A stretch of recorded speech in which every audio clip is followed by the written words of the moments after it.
వాళ్ళ వాళ్ళ వాళ్ళ వాళ్ళ వాళ్ళ వాళ్ళ వాళ్ళ కండవా వేసుకొని మాట్లాడితే ఇస్తారేమో, ఐ డోంట్ నో. బట్ మీరు ఇంతకు ముందు అన్నారు ఆ paid channel, I never ever accepted any interview in blue media. But ఒకటి రెండు ఛానల్స్లో మాత్రం, because I felt those are the neutral channels, I felt నా వ్యూస్ని ఎక్స్ప్రెస్ చేయడానికి కొంత సమయం ఇచ్చానేమో తప్ప I never ever sat in any channel. ఆ ఛానల్ కింద వాళ్ళ కింద బ్లూ మీడియా కింద పరిగణించబడే ఏ ఛానల్స్లో 100 times వాళ్ళు నాకు ఆఫర్ చేసినా కూడా నా వాయిస్ని టర్న్ చేయడానికి నా కాన్షియస్ పర్మిట్ చేయదు వికే గారు. ఎందుకంటే మీ ఛానల్లో కూర్చున్న ఏ సందర్భంలో నాకు తెలుసు, I'm very thankful to your chairman sir. ఏ సందర్భంలో కూడా మీరు ఇలా మాట్లాడండి అని ఏ సందర్భంలో కూడా నాకు రిస్ట్రిక్షన్స్ పెట్టిన సందర్భం లేదు. మీరు ఫ్రీగా ఇక్కడ కూర్చున్న ప్రతి ప్యానల్ మెంబర్కి ఫ్రీగా ఎక్స్ప్రెస్ చేసే అవకాశం ఇచ్చారు.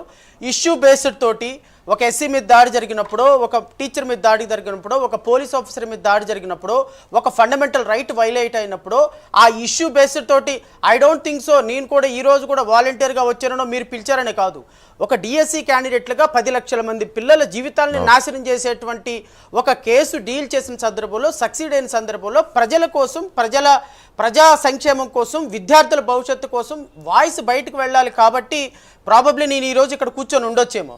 But that does not mean that ఏ సందర్భంలోనూ కూడా మనం మాట్లాడేదాన్ని పీస్ మెయిల్ కింద చూసి దానికి ఇప్పుడు తెలుగుదేశానికి సపరేట్గా వ్యతిరేకంగా మాట్లాడితే వెంటనే వైసీపీ వాళ్ళకి డబ్బులు ఇచ్చారని, వైసీపీ వాళ్ళకి వ్యతిరేకంగా మాట్లాడితే వెంటనే తెలుగుదేశం వాళ్ళు డబ్బులు ఇచ్చారని, ఈ పాలిటిక్స్ బహుశా ప్రజలు అనుకుంటారేమో కానీ, బట్ నా పరంగా అయితే మాత్రం అంబేద్కర్ వాదిగా, డాక్టర్ బిఆర్ అంబేద్కర్ పేరుతోటి పార్టీ పెట్టుకున్న వ్యక్తిగా, ట్రాన్స్పరెంట్గా ప్రజల వైపున, ప్రజల కోసం నిజాయితీగా పరిపాలించబడాలి అని కోరుకునేటువంటి వ్యక్తిని.